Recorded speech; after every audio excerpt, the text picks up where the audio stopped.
Hello, everybody. It's Hawk here, and I just took a month off. I just decided to take a month off. I wasn't really doing anything. I didn't have any decks to talk about.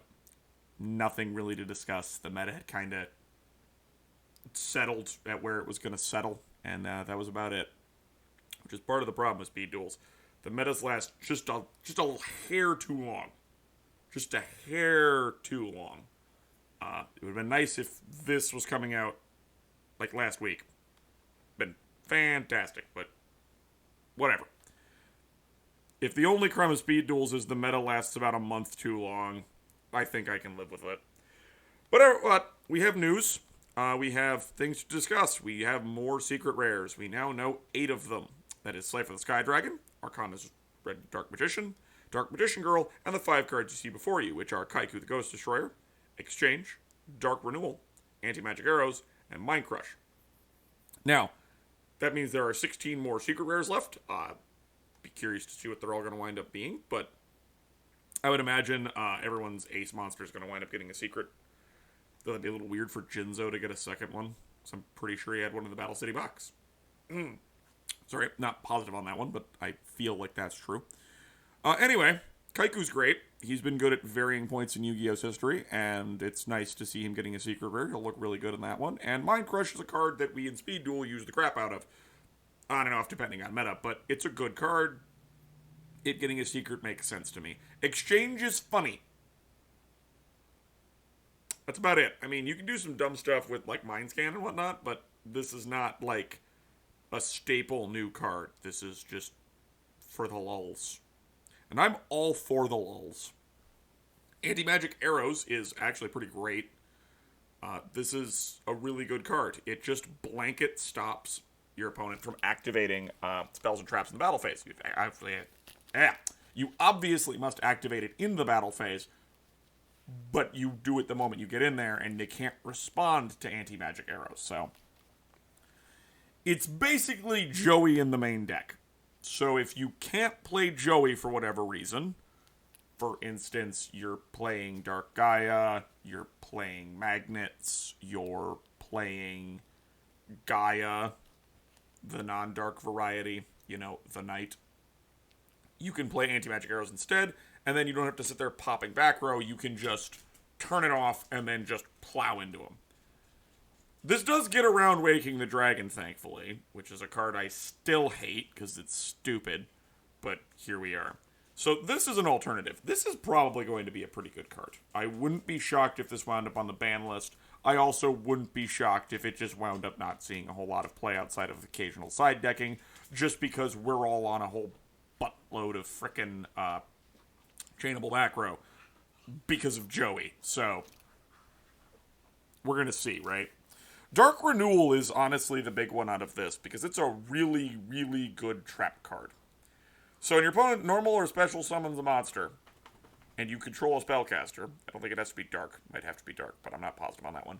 You send both of them to the graveyard. So you pick your spellcaster, pick your the opponent's monster as normal special summon. They both go to the graveyard. When you do that, so it doesn't have to go to the graveyard for this one, but you can target Banisher with this, by the way. So you can just hit Banisher and off they go. You can then special summon a dark spellcaster from your deck or graveyard. Yes, you can special summon the one you just sent. So you can turn your Dark Magician into effectively repeatable removal with Dark Renewal. Like, that's it. You have a 2500 Dinkus? Cool, I'm going to get rid of your monster. I'm going to bring him back immediately. Deal with it, buddy. And that's not a cost, which is nice. So, that's just the effect. So, that's really good Dark Magician support. It's also really nice because it makes the Apprentice package decent again. So, there's a lot to work with here. You could just be playing this nice little Dark Spellcaster pile. So I have a lot of faith that Arcana's going to actually have some more good cards. I don't know what else it's going to have, but honestly, Dark Renewal, if Dark Renewal is where we're starting, I think that's a good place to start. I have faith that Dark Magician might actually be playable. I said playable, not good. Calm down. Beyond that, I don't know. This looks decent so far.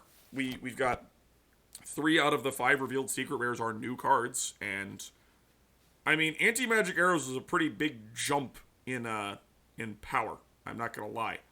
as is Dark Renewal. These are two pretty big cards.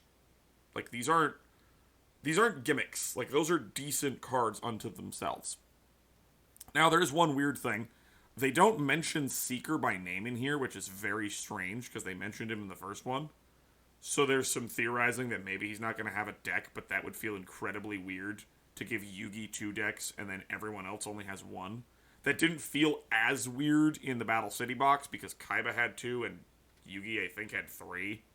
So that felt a little less weird. Still felt weird, but it was less weird because someone else was doing it. And this one, it would just be Yugi, and that would feel incredibly strange. Then again, what are they going to do with Seeker?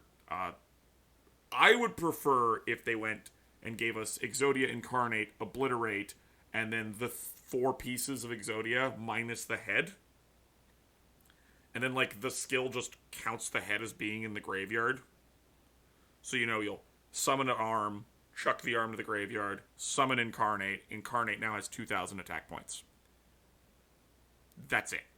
He's a big, unaffected dumbass. And then Obliterate lets you send more pieces and do stuff. Basically, let's actually use the alternate Exodias and have some fun. Because they will never see the light of day otherwise, and that would be entertaining.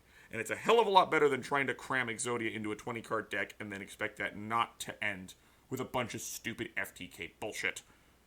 Because let's be real here, Dr. Chinstrap has come up with decks that can draw almost the entire deck in one turn, and if you can squeeze Exodia in there in any capacity, you will have a very consistent Exodia deck that's probably going to win on the first turn 60% of the time.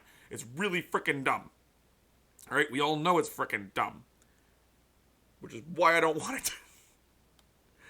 The other one is, he gets Exod, Master of the Guard. That's not good. We don't want him to have that.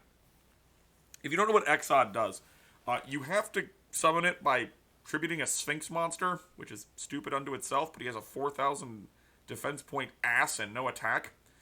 But every time a rock monster is flipped, it burns the opponent for 1,000.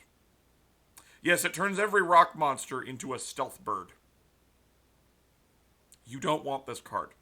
You do not want him in this game. That would be very bad.